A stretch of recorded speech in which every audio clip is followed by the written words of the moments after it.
Olá, queridos líderes da Escola Sabatina, muito obrigado por estar conosco. Bem-vindos a esta terceira jornada do estudo da lição da Escola Sabatina. Vocês veem, o título é Epístolas aos Tessalonicenses. Esse será nosso tema de estudo neste trimestre. Está conosco para comentar esses estudos e também para poder compartilhar com o nosso público aqui o pastor Rodrigo Silva. Muito obrigado, pastor. Eu também fico feliz por estar participando aqui e espero realmente que o Espírito Santo de Deus esteja com você, onde quer que você esteja assistindo a esse programa, e que o ilumine no estudo da palavra inspirada que nos veio do céu. Ok, muito obrigado. Também está conosco um público simpático que nos acompanha para comentar, interagir com nossos temas aqui, e eles vão compartilhar e vão falar um pouquinho também conosco. Nós vamos usar agora o método do ciclo do aprendizado. Vocês todos sabem, nós vamos usar aquelas 4 palavras-chave. Em primeiro lugar, motivação, compreensão, aplicação e criatividade. E logo vamos a passar a nossa primeira parte, que é a palavra motivação. Como nós podemos motivar os nossos alunos para poder criar aquele interesse por o estudo da Bíblia. Motivação, essa é a palavra-chave agora. E eu quero mostrar a vocês uma pequena Bíblia. Vocês veem, talvez vocês viram alguma vez esta pequena Bíblia em algum lugar, mas esta Bíblia tem uma história muito especial. Sabem? Esta Bíblia foi introduzida por um tubo em aquela crise da mina em Chile. E aí aconteceu que o pastor Carlos Parra, que era pastor daquele lugar, criou a ideia: vou colocar em um tubo uma Bíblia que entre por esse tubo para possa descer por esse tubo até os mineiros que estavam ali embaixo. E estas Bíblias passaram. E ele fez questão de colocar uma Bíblia para cada um. Esta Bíblia foi para um mineiro chamado Ariel Ticona. E tinha um mensagem: não temas porque eu estou contigo, não te desanimes. Aquele texto lindo da Bíblia. Quando essa Bíblia caiu no chão, e o primeiro abriu: esta Bíblia é para quem? E leiam os nomes. E eles abriam a Bíblia. E esta foi o melhor consolo, o melhor momento. Eles tinham uma lanterna, né? E iluminavam e leiam horas de horas. Um desses mineiros falou: foi a melhor coisa que passou enquanto estávamos ali embaixo na terra, a chegada da Bíblia. Agora, esta semana, nós vamos estudar como a Bíblia chegou para os irmãos de Tessalônica. Esse será nosso tema e vamos passar rapidamente à segunda parte, a compreensão do texto. Estamos na segunda parte do nosso esboço. Vocês sabem que nós vamos agora a tocar especificamente pontos mais relevantes da lição. Mas antes de colocar esses pontos relevantes, nós queremos definir nosso foco. Qual é o foco da lição? Eu estou aqui com o meu esboço e nós definimos assim: o cumprimento da profecia proveu firme segurança aos nossos conversos, aos novos conversos em Tessalônica. O cumprimento da profecia proveu firme segurança aos conversos em Tessalônica. Esse não será nosso foco e nós dividimos em 2 partes básicas. Em primeiro lugar, ou 3 partes básicas: compreender a profecia bíblica, é importante. E em segundo lugar, compreender o papel do Messias. E em terceiro lugar, compreender o exemplo da mensagem, a extensão do mensagem que teria que não só expandir-se para os de Tessalônica, sino a muitas pessoas mais. Pastor, então, como é que é importante a profecia para eles, nos Tessalonicenses e também para nós? Sim, com certeza. E quando fala importante para os Tessalonicenses, não somente aqueles que eram judeus, mas até aqueles que não eram judeus. Só para você ter uma noção, na época que Paulo escreveu tudo isto, havia uma declaração, um testemunho de autores pagãos, de autores romanos, como Tácito e Suetônio, por exemplo, que nos dizem, veja, esses autores não eram cristãos nem judeus, eram autores romanos. Eles diziam que havia em todo o Oriente uma insistente esperança de que os governadores do mundo viriam da Judéia. Havia uma expectativa messiânica tão forte, que esses autores romanos dizem que os próprios romanos interpretavam isto como sendo Suetônio, como sendo Vespasiano e Tito. Veja, eles não negam a veracidade da profecia, eles apenas querem aplicar para si. E esses autores romanos que eu mencionei dizem que os judeus aplicavam para eles. Então Paulo aproveitando-se de uma expectativa messiânica e também sabendo que aquela expectativa tinha uma procedência, porque o Messias tinha vindo, começou a pregar para eles a partir disso aí. E Paulo tinha uma visão profética da história. Tanto é que, se você abrir a sua Bíblia em Atos 17, você vai ver que várias vezes aparece a expressão assim, antes de falar do Evangelho a Tessalônica, o Espírito não os impediu, ou o Espírito os compilou, ou seja, eles acreditavam numa história direcionada pela providência do Espírito de Deus. E eu queria pedir, pastor, já que nós temos com um seleto auditório aqui, que alguém pudesse ler um texto para a gente aqui, que seria Atos capítulo 17, verso 2 e 3, que nos dá esse contexto da chegada do Evangelho ali na cidade e como Paulo aproveitou-se dessa profecia messiânica para falar. Quem poderia ler para a gente essa passagem? Por favor, pastor. Paulo, segundo seu costume, foi procurá-los e por 3 sábados arrazoou com eles acerca das Escrituras, expondo e demonstrando ter sido necessário que o Cristo padecesse e ressurgisse dentre os mortos. E este, dizia ele, é o Cristo, Jesus, que eu vos anuncio. Veja, Paulo partiu do conhecido para o desconhecido. Ele primeiro foi nos judeus. Por que ele começou com os judeus? Porque os judeus já tinham aquela ideia do Antigo Testamento ali, não é isso? E como é que vocês acham, pastor? Não sei se o pessoal teria alguma opinião. Hoje, também nós poderíamos seguir uma estratégia parecida, a gente poderia começar o Evangelho também, sei lá, partindo para alguém que está mais acostumado com a Bíblia, eu não sei, qual seria a opinião de algum de vocês? Seria interessante que nós possamos começar com alguém que sabe a Bíblia, ou acha que vocês poderíamos começar com alguém que não sabe de nada da Bíblia? Tanto faz, tanto fez?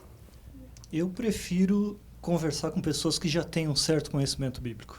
Facilita para mim, na minha opinião. Claro, depende de cada um de nós. Sim, mas a igreja deveria parar nisso aí? Não. Então, Paulo nos dá aqui, nessa visão profética, 3 elementos importantes. Primeiro, eu tenho que ter uma visão profético-messiânica. É diferente de uma visão profética, porque a profecia é a história do Messias. Segundo, eu tenho que pregar isto.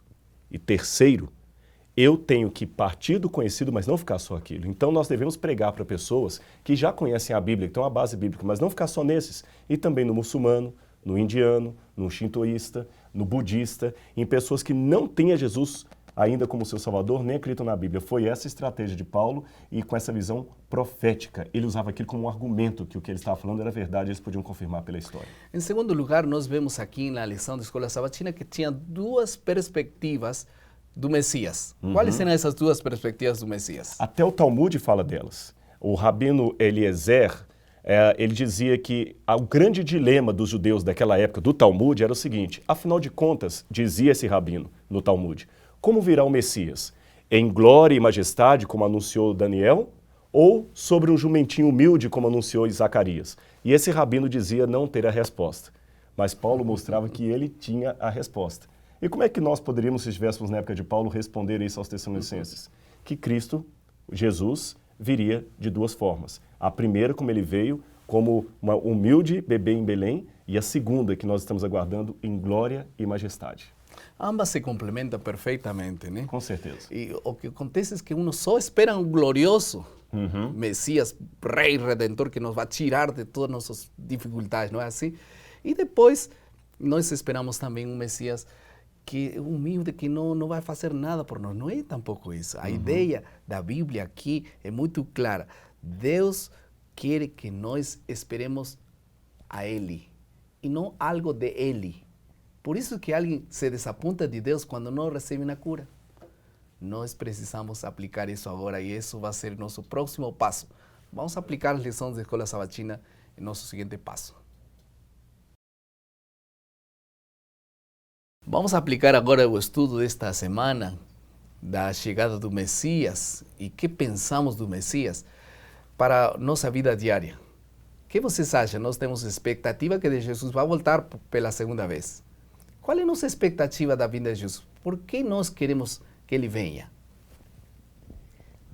Pastor, é o nosso dever trabalhar para que Jesus venha logo. mas muitas vezes nos sentimos acomodados, nos sentimos fechados numa cúpula no nosso mundo. Então, nós somos adventistas, somos cristãos que aguardam o advento. Então, eu acredito que a motivação tem que ser, a principal tem que ser essa. Uhum. E agora, ele vai vir a nos salvar de coisas materiais? Ou qual é a nossa expectativa da volta dele? Eu quero estar com ele. Por quê? Por que ele venha a esta terra? Pastor, eu creio que a minha esperança da volta de Cristo é para me levar para o mundo onde não haverá mais dor, nem pranto, nem sofrimento. Essa é a promessa que acalenta o meu coração. Enquanto nós esperamos um Deus que nos salve dos problemas, mas a principal necessidade é que ele venha, não é só isso, né? O que pensa, Lesiane?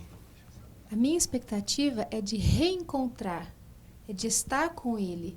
Hoje eu conheço Jesus pela fé, mas eu quero vê-lo, eu quero estar com Ele, como eu quero estar com a minha família que não mora perto de mim. Então, o meu desejo é estar com Ele, isso é a minha motivação.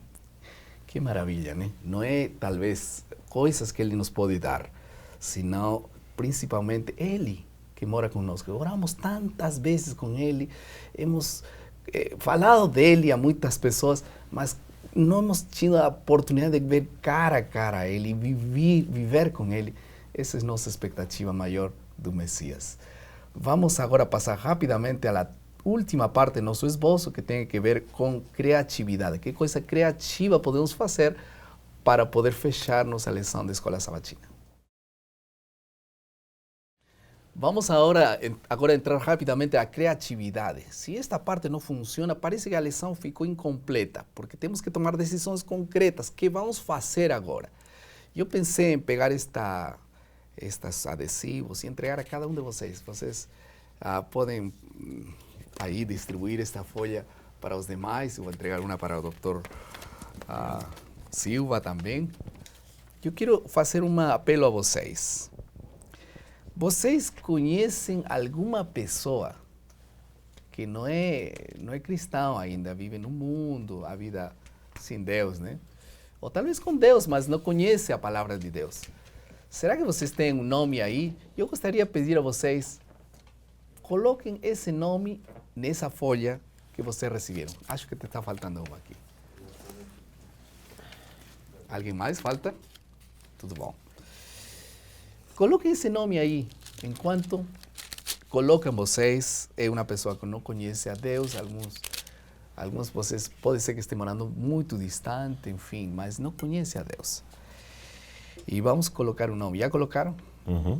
Agora, vamos orar por eles. E eu peço um desafio mais a vocês. Entrem em contato com eles nesta semana.